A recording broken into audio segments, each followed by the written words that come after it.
A lot of times when you're starting to learn a new language, at first it feels like you're making a lot of progress because you started at zero, knowing nothing or almost nothing about the language.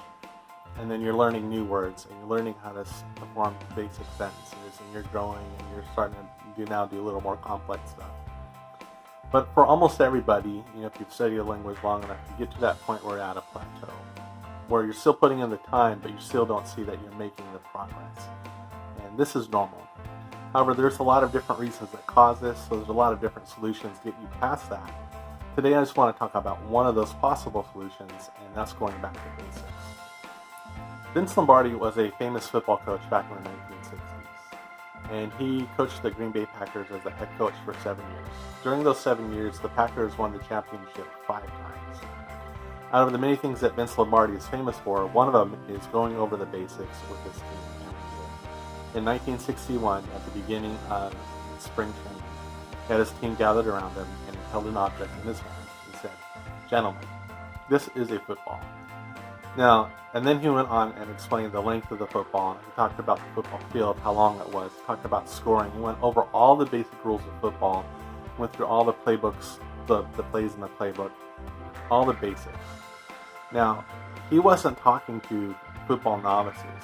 These guys that excelled in high school and in college, they are now at a professional level.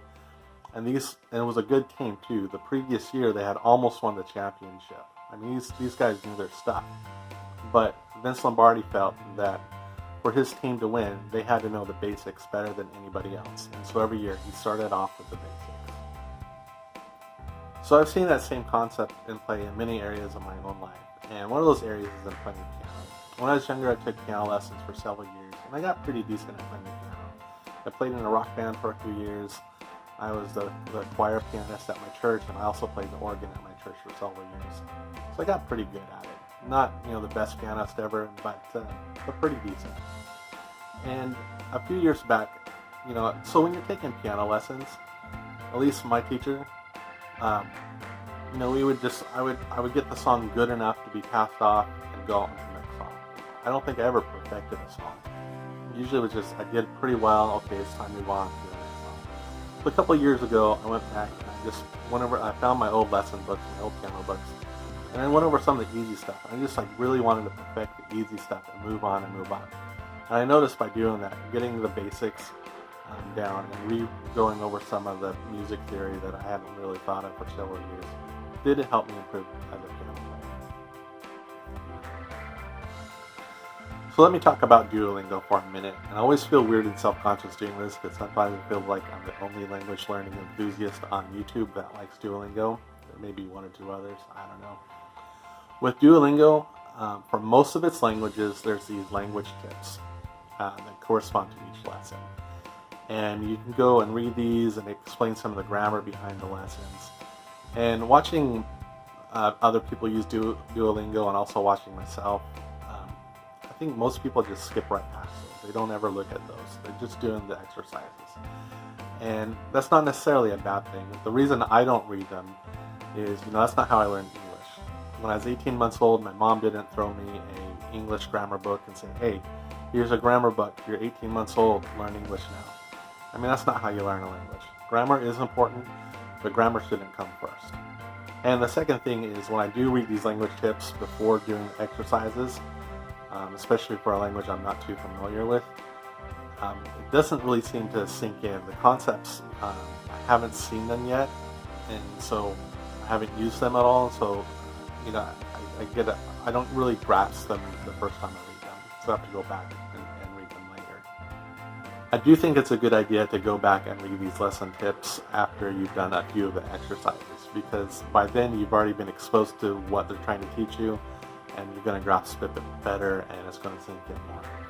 So a few months ago, I was preparing to take the B2 certification for Esperanto. Now, I've been kind of flat in my level of Esperanto for quite a while. I've reached a conversational level. I can hold a conversation in Esperanto. I can understand most of what I read, but I wasn't really progressing, and so I needed to get better. And so I decided to go back to the basics. One of the things I did was I went back and I read these lesson tips for every language in Esperanto on Duolingo.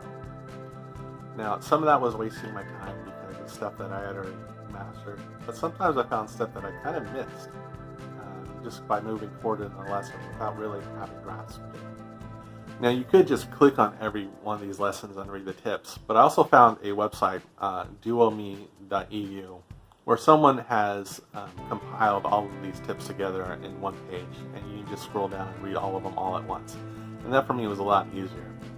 When I got to a concept that I felt that I needed to review, that I wasn't as strong in that I wanted to, I had two choices. I could either find the corresponding lesson in Duolingo and go over those exercises again, or I could get out my notebook and just write some practice sentences and strengthen my concepts that way. So even though I do advocate for every once in a while going back and reviewing the basics, everyone needs to evaluate for themselves how useful that is. If you're going back and you're not noticing that you're strengthening things that you've forgotten or learning things that you may have missed originally, you're probably wasting your time and you should be focusing on learning new things instead. However, sometimes exactly what we need is for our coach to stand up in front of us, hold an object in his hand and say, "Gentlemen, this is a football." I hope you found this video useful. This is just one way to get over a language learning plateau, and there's other things I've done in the past that help me get past learning language plateaus. If there's anything that's helped you in the past, please share with us in the comments. Also, please consider hitting that like button and subscribing to my channel if you haven't already done so.